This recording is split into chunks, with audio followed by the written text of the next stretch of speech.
Oh my, we've got some mighty tasty subjects to get into today, and the conduits for both of them are Hellblade 2 Senua's Saga, where we're going to get into game length and game price and digital only.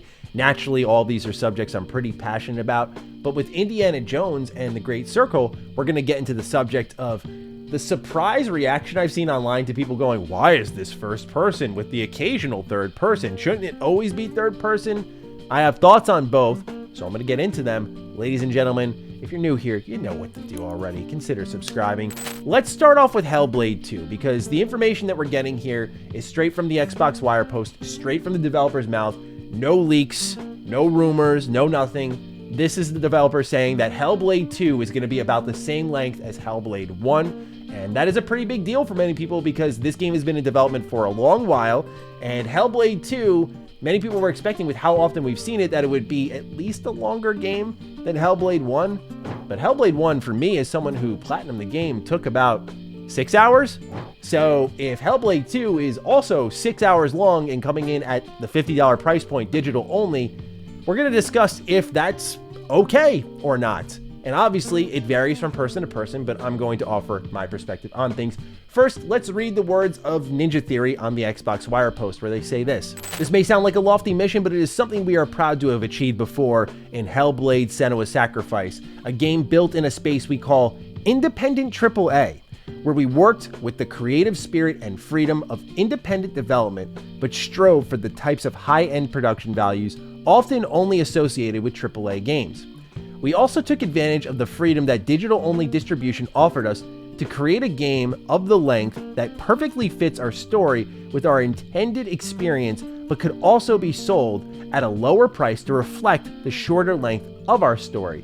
This framework allows us to focus on the things we really care about, which is taking our fans on an unforgettable journey into Senua's unique world. Now, I realize this reads really weird. How does digital only allow you to craft a particular story length? Well, from my understanding here as a indie game developer myself, not independent AAA, but indie, my understanding is, I don't know how much, but there are costs attached to going physical. And so if Hellblade 2 is, say, this 6 to 8 hour game, and Ninja Theory's like, we don't want to charge $60 for this because it's not really long enough to justify that price tag. Well, to justify the prices that go into producing boxes and discs and manuals and slips and cover art and all that stuff, to justify those costs, we have to charge $60, Ninja Theory. And so that's why I think they want to go digital only, because it keeps the price lower and closer to where they think it's more fair for that game length. And if so, I can't really argue with that, because they could just easily take $60, $70 from me. However, I really saw some reactions online of varying mixed emotions. Some people, shoulder shrug, whatever. I find myself in the middle, and I've seen some people kind of worked up over this. I do sympathize with and understand people getting worked up over this, because we've seen Hellblade 2 many a time. Many a time. Let's be honest with ourselves. We've seen it since the reveal of the Xbox Series X, okay? This game's been hanging around for a while. It was one of the big acquisitions for Xbox in 2018, where they stood on that E3 stage and announced not 1, not 2, not 3, not 4, but 5 studio acquisitions. And then the following year, they got Obsidian, and they also got inXile. Like, it was that new class of talent. So there's been a lot of built-up hype and anticipation for Hellblade 2. And because it's shorter does not mean it's not going to deliver on that. But there was this perspective attached to Hellblade 2 that we have to understand before we continue the conversation, which is, I was looking at it as, wow, this game must be at least decently bigger than Hellblade 1, because they're showing us a lot. To now see, straight from the horse's mouth here, that Hellblade 2 will be a similar length to Hellblade 1 makes me go from, oh, we've barely scratched the surface, to, wow, we've seen a lot of this game. And it continues on here in the Xbox Wire post, where they say, Senua's Saga Hellblade 2 will be a game crafted from the heart, a game similar in the length to the first Hellblade, with a focused narrative and sold digital only at a price of $49.99 US dollars, or your regional equivalent. So yeah, this is straight from the horse's mouth. Again, no leaks, no rumors. This is Ninja Theory saying, yeah, similar length to Hellblade 1, digital only, $50, see you May 21st. I definitely get why people would be upset about this. I think because of how gaming has evolved in the terms of price proposition, I'm okay with this. Because nowadays, I think games are easier to get into than ever. When I was younger, and I imagine most of you can sympathize to my situation and understand and have been in my situation, I had $0 to my name.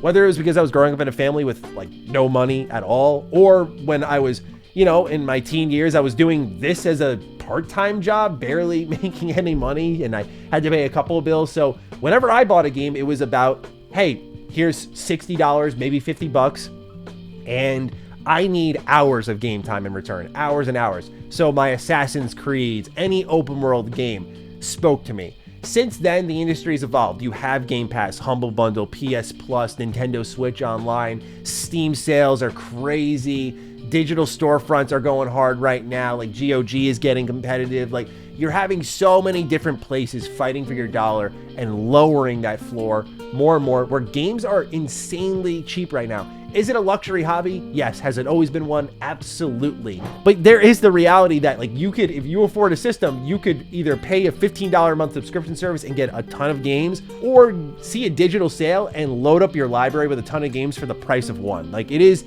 cheaper to get into it now more than ever. And so because of that, it's really less about the dollar value, which I've talked about a lot, and more about time spent and the quality of that time spent, which is why I am a defender, I guess you would say, of Hellblade 2's length. I think in today's day and age where we're inundated with live service games and oversaturated open worlds that are absolute time sinks, I welcome the sub 10 hour experience. Absolutely. Especially with this releasing exclusive into the Xbox ecosystem. This is kind of that case-by-case basis where I go, okay, in this instance, I have a Game Pass subscription. I can get down with a 6 to 8 hour experience without an extra dollar being charged. I'm cool with that. But also, if I am someone, as an adult, I'm pushing 30 soon. Oh my God, I can't believe I'm saying that.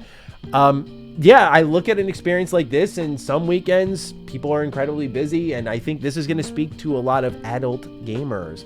I also think this is going to speak to people who, hopefully, if what we've seen in this game is anything to go by, looking for quality over quantity. I think we need more of this, actually. Maybe not to this extreme. I will say that $50 for like 6 hours of, by the way, just a single player game. It's different with like Call of Duty, where you get the 6 hour campaign and then like zombies and multiplayer. Like, it's a different price proposition here. I don't know how replayable Senua Saga will be, but I can't imagine it will be crazy replayable. Who knows how much side content's added in there. There was a degree of reservation with Hellblade, but maybe that was a mistake of saying it's reservation, because it's possible there to like, it's a small game. Like, how much are we going to show and talk about?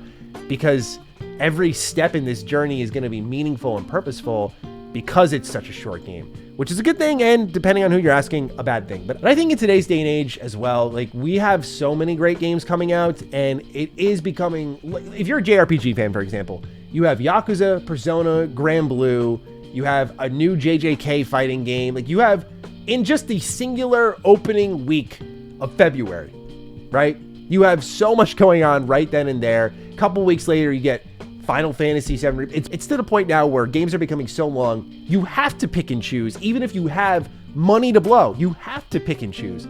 So to me, Hellblade 2's, like, it's great to know I can mark that on the calendar and go, yeah, like, I'm gonna play and beat that for sure, because there's no excuse for me to not be able to log 6 to 10 hours into this game. I do hope it surprises us with side content in some way, shape, or form. I think that would add some meat to the bones of the game that fans are expecting, but that's how I stand on it. I think nowadays it is about the quality of the content, but I definitely understand why people want more content attached to their games, because not everyone buys every single game. They buy one game, and that's their game for a while. When it comes to Hellblade 2 being digital only, I mean, look, I gotta say, I am a little caught off guard by this. I thought this would at least be a boxed retail release. At the same time, if I wanted to be at least closer to the floor in the terms of price versus the game length they're offering, I just can't see a world where they do a physical release. Maybe down the stretch for like fans, or a limited collector's edition. That would be cool to see, but no physical presence for a major marquee Xbox first-party release, I think is the start of something we're going to see pretty often. Naturally, as someone big on game preservation, not in love with this at all, but Xbox has been lagging on that for a while. They are actually the worst when it comes to DRM, where you have to be online and having your disc inserted in while it's online, and then you can play offline. Many of their major first-party releases, as I'll talk about in a little bit, like Starfield, aren't full on the disc. This has been Xbox's future for a while. They talk about being on all screens, and I think digital distribution is the key to that. That's why they're big on cloud gaming, and there are benefits to all of this, but yeah, it does leave a little bit of an icky taste in my mouth knowing that Xbox is going fully in this direction, that even a marquee game like this is going to be doing this. I mean, we just saw it with Alan Wake 2, and I'm curious how it impacts sales. We didn't really get major sales data for Alan Wake 2. I don't believe they report to Circana, but Hellblade 2, I mean, we already don't get many numbers from Xbox, so it's going to be about player count, and I don't think that'll give us an accurate look at just how many people are willing to buy Hellblade 2, which factors more into Xbox's content strategy of Game Pass, which they're trying to push in digital only. I mean, it kind of makes it obvious for you. Oh, I can only get this digitally. Am I going to spend $50 or $15 a month? And I think the choice is easy for everyone, even if it's a singular month of Game Pass. So that's enough about Hellblade 2. I want to talk about Indiana Jones now, where Bethesda posted a little bit of an explanation from Machine Games on why this game is in first person. And here's what they had to say. Our game is mostly about putting you in the shoes of an iconic hero, says design director Jens Anderson. Since we are doing this mostly in first person, you have the chance to truly become Indy. First person makes you part of the world, allowing you to explore and experience things more intimately. What will you do when you're dropped into this adventure with your wits and whip? The world of Indiana Jones is a world with mysteries around every corner, where you're racing against the clock and outsmarting your enemies as you hunt down artifacts. And so there was a lot of pushback from some corners of the gaming community. Why is this first person only? And if I'm in the design room at Machine Games, you're probably looking at a few games around the block right now that have kind of taken from not the game itself, but like what Indiana Jones is, and made it into their own experience. Naturally, Uncharted, which now puts in another little factor there, because now you have a rival there in PlayStation doing an Indiana Jones style experience.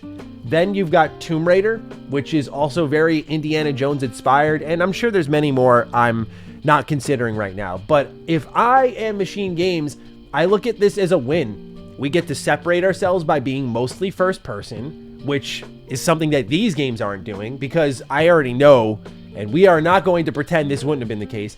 If this was all third person, we know a lot of mouth breathers would be on Twitter acting like Uncharted had invented, or Tomb Raider had invented, what Indiana Jones is, when it was quite the reverse.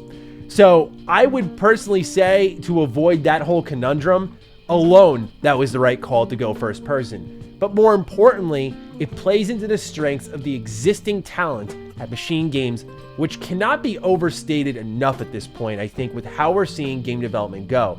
No doubt that I think when you look at Suicide Squad, and then you see how a brand new studio with like Sefton Hill has just opened up with the founders of Rocksteady, I guarantee we'll get an expose on how Rocksteady lost a ton of talent that originally worked on the Arkham games because of Suicide Squad. Just like we did with Arcane Austin and Redfall, how they lost almost 75% of their staff that originally worked on Prey because of Redfall.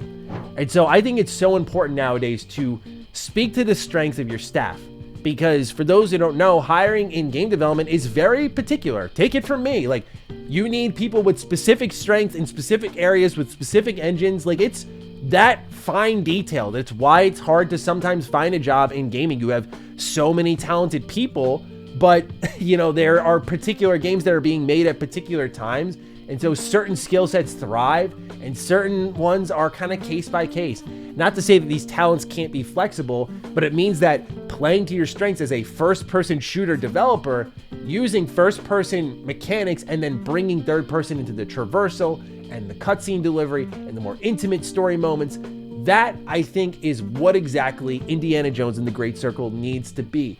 I think it was the right call through and through to separate yourself. I think it was the right call to play to the team's strengths. And I think that's why the game looks as good as it does.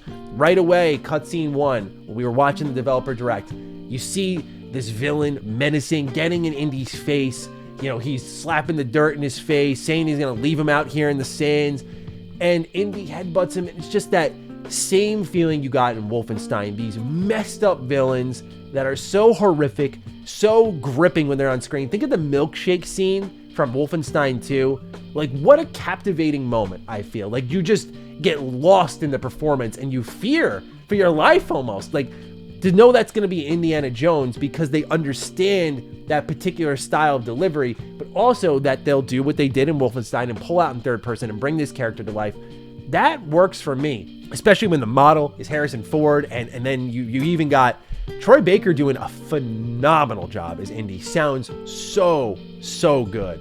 I think that this was the right call and that they don't really owe a massive explanation on why they're going first person. To me, first person Indy makes sense. Getting close with the puzzles, picking up the pieces, putting them in certain spots, how the hand-to-hand combat's gonna feel. I like what they're doing here, and I'm excited to see more. So I hope this didn't come across as like a complete glazing of what Xbox is doing, but I thought it'd be good perspective to have on both ends of the spectrum. Doesn't mean you have to agree with me. I encourage all lines of thought here, as you already know, but that's how I'm feeling about Hellblade's pricing. That's how I'm feeling about Hellblade being digital only, which, I mean, we already know this is Xbox's future. I've said that time in, time out. This is Xbox's future, and naturally I'm not crazy about it, but at the same time, Xbox, like with Starfield, that disc is a DRM key, y'all, and half the game isn't even on the disc. Halo Infinite, same thing. Like, it's just sickening, but this is the future. And so what I tell you is support those games. Like, I think of what PlayStation did with Spider-Man 2, where they put out a statement like, hey, full game on disc. Yeah, like, go support that if you care about physical media, is what I tell you to do. Go support independent retailers who do printings of indie games. Like, the physical scene will be alive, but I think it's going to become more niche over the years, unfortunately. So nonetheless, ladies and gentlemen, looking forward to your thoughts. Take care of yourselves, and I'll see you next time. Stay sexy, stay active. Love you all. Peace.